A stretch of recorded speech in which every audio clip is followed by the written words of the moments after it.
Vamos para mais um vídeo com temas diferentes de matemática? Então se liga aí. Todas as quartas-feiras eu posto um tema diferente de matemática, onde eu não vou tratar dessa disciplina, tá bom?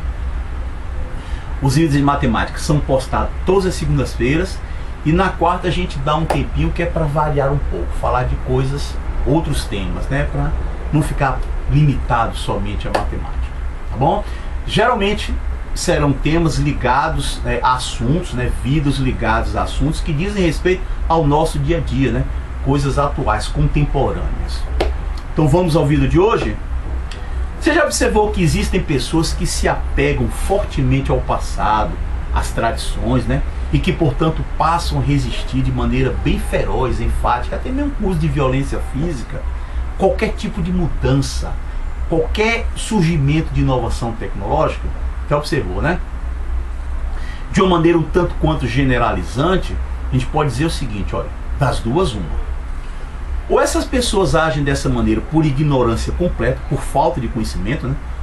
Por terem certeza que estudar história é pura perda de tempo e que, portanto, passam a acreditar que é possível resistir ao inevitável, que é o aparecimento das inovações tecnológicas, né? Elas não sabem que isso é o combustível do capitalismo. Ou então a razão é um pouco mais sutil, mais difícil de você detectar, né?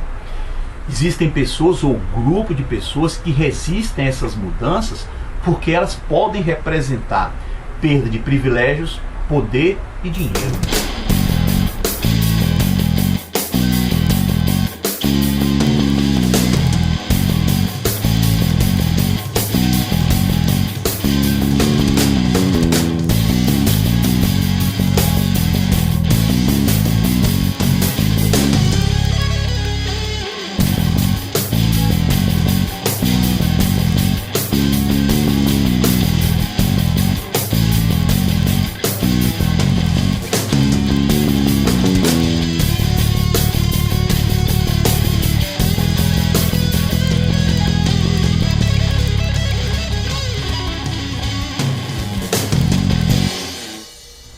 Aí quando você pega um livro de história geral, e começa a estudar, você percebe que a trajetória humana, na realidade, foi determinada, alterada por inovações tecnológicas, que terminaram provocando mudanças na forma de produção, né? No comércio, na maneira dos homens interagir. Não há como, a história diz, olha, você vai perder essa briga se tentar resistir à inovação. As inovações tecnológicas aparecem e passam por cima de quem tentam combatê-las. Você quer ver eu dar um exemplo? Aliás, dois exemplos eu vou passar para você, tá bom? A primeira a gente vai dar um pulinho lá no final do século XVIII, início do século XIX. Primeira Revolução Industrial na Inglaterra. Com a proliferação das fábricas pela Inglaterra, um novo tipo de profissional passou a existir, que antes não existia, que era o operariado, aquele pessoal que trabalhava nas fábricas, né? E aí foi o que aconteceu. Essas pessoas passaram a ter que acordar, né, de manhã bem cedo, com o dia ainda escuro, para chegar nas fábricas, né? Mas como adaptar o organismo, o relógio interno, o relógio biológico a essa nova situação? Bem simples. Eles contratavam pessoas que na hora combinada chegavam com um pedaço de madeira, batia nas janelas ou nas portas daquelas pessoas que tinham contratado elas para que fossem acordadas, né? Estava criada a profissão de despertador humano. Olha só, as revoluções, as inovações tecnológicas, do mesmo modo que acabam com certas profissões, criam simultaneamente outras profissões. Foi assim que aconteceu com a primeira Revolução Industrial. Ela terminou com muitas profissões, por exemplo, a profissão de tecelã, mas em compensação criou outras profissões, né? No caso aí, a do despertador humano. Mas logo uma outra inovação tecnológica terminou acabando com essa profissão de despertador humano, né? Lá em meados do século XIX, um francês chamado Didier, o cara criou o despertador mecânico, aquele que se dava corda, né?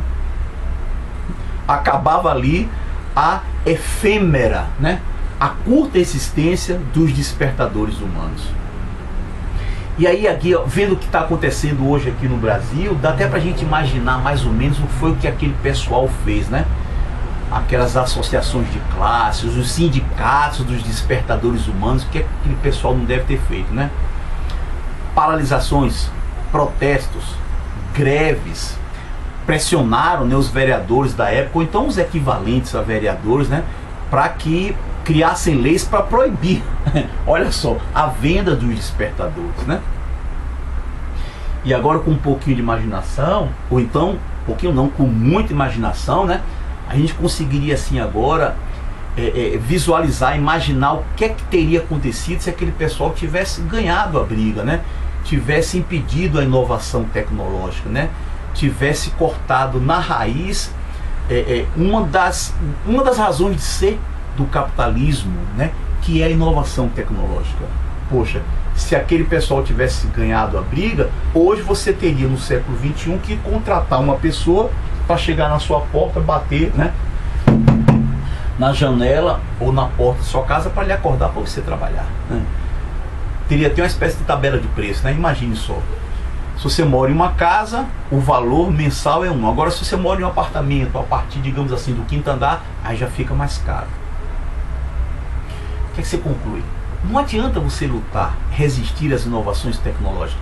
Elas vão chegar, elas vão terminar com muitas profissões, mas vão criar outras profissões.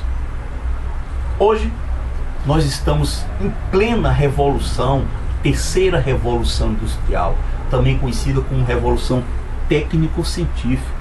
Eu não preciso dizer para você a quantidade de profissões que das duas uma, ou desapareceram por completo, ou então estão sendo esvaziadas, e muito no número de trabalhadores. Você quer ver o exemplo clássico que está se observando hoje no Brasil? A profissão de bancário, aquele que atende diretamente ao público. Essa profissão, com o desenvolvimento da informática, com o desenvolvimento da engenharia eletrônica, ela está sendo terrivelmente esvaziada. Você quer ver um outro exemplo, caso você não concorde comigo? Vamos lá.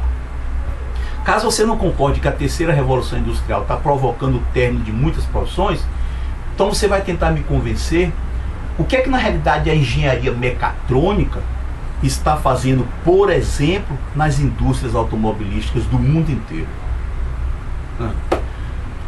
Mas a coisa é um pouco pior do que apenas criar ou terminar profissões. Essas inovações tecnológicas terminam forçando a sociedade a enfrentar situações muito mais complexas.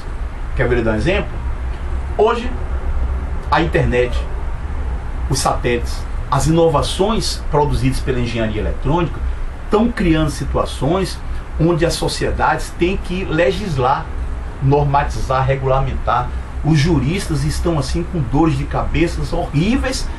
Os melhores cérebros dessa área estão ocupados tentando normatizar, regular, legislar sobre situações, comportamentos, profissões, atividades que simplesmente não existiam.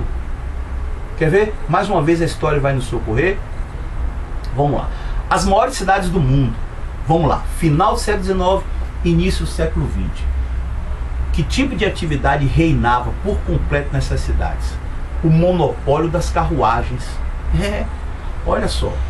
Uma pessoa que morava numa grande cidade e que precisava ir de um ponto a outro, ela geralmente era obrigada a ter que recorrer a esse serviço, né? Então o reino das carruagens era assim absoluto nessas cidades, né? Até que apareceu uma inovação tecnológica, o carro. A partir do surgimento do carro, o poder público se viu em um dilema. Fazer o quê? Proibir o uso do carro? Terminar com essa inovação?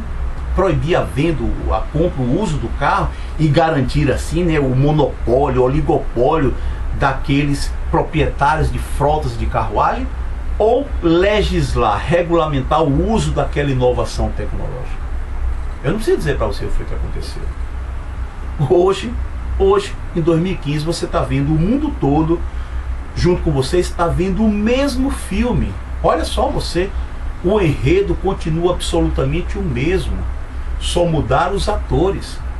No lugar dos proprietários de frotas de carruagem, são hoje proprietários das frotas de táxi. E no lugar do carro, digamos assim, né, apareceu um outro ator, o Uber, a multinacional Uber. Se você observar direito, o filme é o mesmo. É uma inovação tecnológica chegando e desafiando outra que já estava no lugar e que resiste a essas mudanças. O filme é absolutamente o mesmo. A única conclusão que eu chego é a seguinte: quem gosta de ler livros de história não vai precisar ficar até o final dessa sessão do filme para perceber como é que vai acabar essa história.